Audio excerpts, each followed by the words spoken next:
Senhoras, senhores, vamos falar um pouquinho hoje sobre o que é a gentrificação, né? O que é, Menezes, esse aspecto, o que é esse conceito de gentrificação? A gente vai entender isso um pouco hoje, né? Quando a gente fala, na verdade, gentrificação, a gente pode lembrar de alguns processos. Por exemplo, a construção do Porto Maravilha no Rio de Janeiro, né? O Porto Maravilha é um porto totalmente novo em questão de mobilidade, de passageiros, de serviços no Rio de Janeiro, um porto que tem mudado, né, a estrutura urbana do Rio de Janeiro, é um exemplo claro de gentrificação. É um lugar onde então era extremamente degradado, era um local que não havia interesse do setor público nem do setor privado e que passa por uma grandiosa obra, como por exemplo, implementação do veículo leve sobre trilhos, ou VLT, passa, por exemplo, por construção de novas instituições públicas, como por exemplo o Museu da Manhã, né? E você começa a ter uma reavaliação, uma reestruturação daquele local, né? Um exemplo é o Porto Maravilha, né? Um outro exemplo, por exemplo, também no Rio de Janeiro, que a gente pode falar bastante, é o bairro da Lapa, o famoso e boêmio bairro da Lapa. A Lapa, basicamente, né, ela passa por um processo de ser um local democrático e acessível e até mesmo interessante de se visitar desde a década de 80, mas anteriormente a isso, né, a Lapa era um local extremamente prejudicado, a Lapa não tinha valor urbano, a Lapa era um local extremamente degradado em termos de urbanização. Década de 80, o que vai acontecer? Você vai ter a criação de novos serviços privados, como por exemplo, vocês devem conhecer o Circo Voador. O Circo Voador começa a se estabelecer na região, começa a chamar novos tipos de cultura e essa atração de novas culturas, de novas pessoas, começa de certa forma a valorizar o bairro. Eu dei exemplos aqui do Rio de Janeiro, mas a gente pode falar, né, em diversos locais aí do mundo, como Sorro, por exemplo, né, em Londres. Você pode falar, por exemplo, de bairros como Bronx, como Harlem, nos Estados Unidos, Nova York, né? Vários locais passam por isso. Em resumo, gentrificação é a reestruturação que esses bairros, geralmente bairros antiquados, bairros que não se encaixam numa lógica imobiliária boa, né? Ou seja, são bairros precários que foram desvalorizados, né, durante algum tempo e que os proprietários também não têm ótimas condições financeiras e por isso moram nestes bairros desvalorizados, né? Eles começam a ter uma certa atração, né, sobretudo pós-década de 80, como por exemplo a Lapa, e aí você vai ter bairros que até então eram desvalorizados começando a se valorizar. Como é que eles vão se valorizar? Gabriel, geralmente pensa sempre o seguinte, tá? Vão se valorizar geralmente através do investimento público ou investimento privado, né? Então, ou o Estado ou instituições privadas vão começar a se apropriar daquele espaço e ao se apropriar, como por exemplo o Estado pode construir novas ruas, novas avenidas, arborizar aquele local e ao fazer isso vai incidir diretamente, por exemplo, no IPTU. O IPTU vai encarecer, quem mora ali vai ter que pagar um IPTU maior e ao fazer isso, quem tem condições consegue pagar, quem não tem está eliminado do mercado imobiliário. Ou, por exemplo, no caso da Lapa, né? Serviços novos vão chegar, serviços novos vão trazer novas pessoas, novos outros serviços, através de um conceito que a gente conhece na geografia como economia de aglomeração. E aquilo ali vai provocar o quê? Vai provocar uma certa valorização cultural do bairro.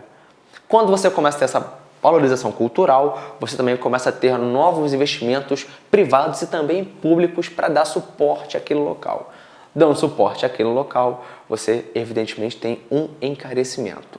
Então, para resumir, para finalizar, entenda sempre, gentrificação é essa valorização forçada ou voluntária de um bairro que geralmente tende a promover essa valorização, claro, imobiliária, mas também a segregação urbana. Populações saindo desses bairros mais caros, indo para bairros um pouco mais distantes ou um pouco mais baratos. Vamos lá, gente. Vamos lá, então, dar uma olhada comigo aí. Como é que poderia cair gentrificação no seu vestibular? Por que é necessário um fluxo de nova-iorquinos brancos no sul de Bronx, Harlem, Bed-Stuy e Crown Heights para que os serviços melhorem? O lixo não era recolhido todos os dias quando vivia no 65 Washington Park. Então, por que este afluxo de pessoas brancas é necessário para existirem melhores escolas? Por que agora existe mais produção policial em Bed-Stuy e Harlem? Por que o lixo está sendo recolhido mais regularmente? Sempre estivemos aqui. E texto 2, pelo menos 1.000 famílias de 24 comunidades cariocas foram removidas nos últimos anos para dar lugar às obras de preparação da cidade do Rio para receber grandes eventos. O rastro de exclusão passa pelas obras de corredores exclusivos de ônibus de trânsito rápido, os BRTs, e se estende ao Porto Maravilha, projeto de revitalização de 5 milhões de metros quadrados da zona portuária, com investimento de mais de 8 bilhões de reais, também por meio de uma parceria público-privada, ou PPP. A pergunta é então, pessoal, que fenômeno retratado é esse na tua questão? Percebam que no texto 1, o grande foco é falar de bairros nova-iorquinos como Bronx, Harlem, bairros que são tradicionalmente conhecidos como bairros mais pobres, bairros do gueto nova-iorquino, e que passam por uma modificação de serviço hoje por um afluxo de pessoas brancas. A discussão é um pouco essa. Enquanto no texto 2, na verdade, você está querendo falar o seguinte, que você hoje em dia tem a modificação do Rio de Janeiro através de obras, sobretudo no Porto Maravilha.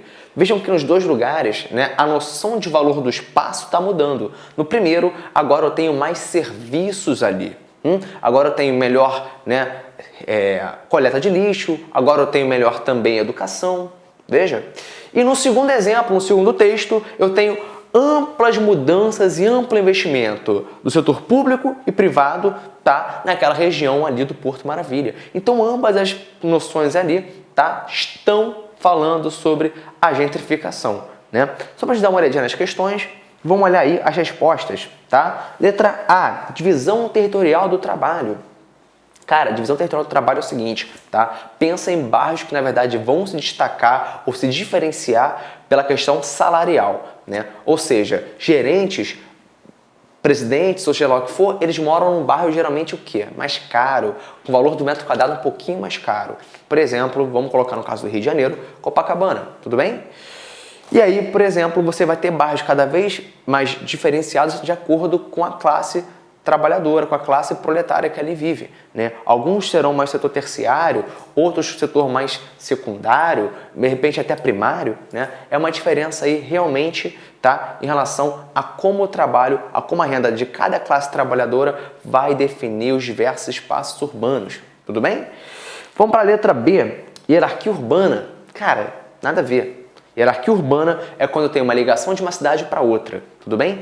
E essa hierarquia urbana vem mudando nos últimos tempos em virtude do quê? Em virtude das comunicações e dos melhores transportes. Então, em vez de ter uma cidade, que era uma cidade metrópole, e a outra uma vila, e você tinha que passar por vários tipos de cidade até chegar nessa metrópole, agora a ligação entre elas é muito mais fácil. É muito mais fácil ter uma comunicação de uma vila para uma metrópole, porque você tem internet, você tem melhores comunicações e os transportes são muito mais ágeis, beleza?